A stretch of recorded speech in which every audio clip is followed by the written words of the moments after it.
Hi po guys, so ngayon guys, nandito pala ako sa ating pinagsasakahan. Nagbubunot po ako ng damo guys, so dito tayo ngayon sa sa may baliti guys, yung binablog ko noon guys. So dito tayo guys, so welcome po lamang sa aking pagbabalik po sa aking vlog. Medyo busy po guys, kaya hindi ako nakapagbalik sa pag vlog guys. Kaya guys, yung nasa likuran ko po guys, ayan po ang baliti guys na makikita natin dito mula sa aking kinatatayuan at hanggang dyan sa likuran ko, mga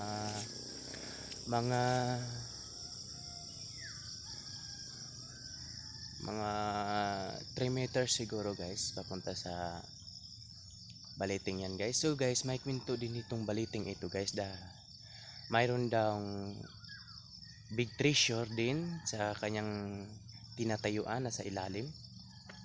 So guys, doon din sa lake ng Bulwang guys, yung doon sa baba ng Dalakit, yung dinudungawan ng Dalakit guys, o sa Bisaya yan guys, Dalakit, pero sa Tagalog Balite, yung dinudungawan ng Balite guys. So guys, dyan po ang lake ng Bulwang na mayroon din big treasure. May dalawang puno na nakatayo sa gitna ng tubig na kahit gano'ng kalalim, buhay na buhay pa rin yung tinatawag nila na dito sa amin tinatawag yan ng gapas-gapas guys. Hindi ko pa alam sa inyo yan.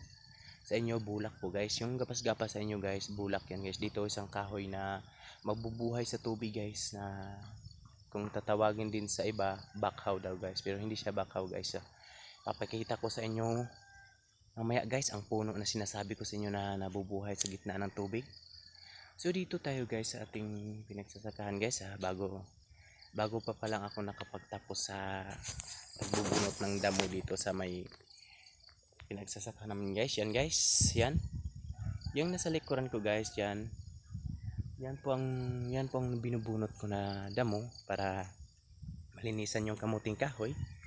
So sobrang ganda talaga dito sa probinsya guys. Yan guys, sa likuran ko guys, sobrang ganda yung mga tanawin dyan guys. Yan, sobrang ganda guys. Kaya nga guys, nandun ako sa Manila guys, namimiss ko yung probinsya guys. Dito naman sa ating likurang bahagi guys, napakaganda pong tanawin guys, mga bulubundukin at saka may mga niyog. So marami talagang makikita dito guys na magandang tanawin guys sa probinsya guys. So kaya nga gustong gusto ko dito sa probinsya guys. So guys, hanggang dito na lang po tayo guys, kasi babalik muna ako sa aking trabaho sa paglilinis ng sa aming mga kamuting kahoy. So pagbubunot ng mga damo guys. So ito lang talaga ang hanap buhay namin dito sa probinsya, from Barangay Pal-ew, Tanay City guys. So hanggang dito lang po guys. So shout out lang pala ako sa aking mga supporters dyan, sa aking mga likers, sa aking mga followers, at shout out din ako kay Ma'am Mita. Shout out po ako sa inyo lahat, lalong lalo na sa aking mga YouTube channel. Paki-subscribe lang po at paki-like, at lalong lalo sa aking Facebook page. Sana patuloy kayong sumusuporta sa aking mga video, sa aking vlog adventure, kasi ito po yung pinaka paborito ko mula noon sa pagkabata ko. Mahilig akong pumunta ng mga bundok, mahilig akong pumunta sa tuktok ng bundok at sa kagubatan.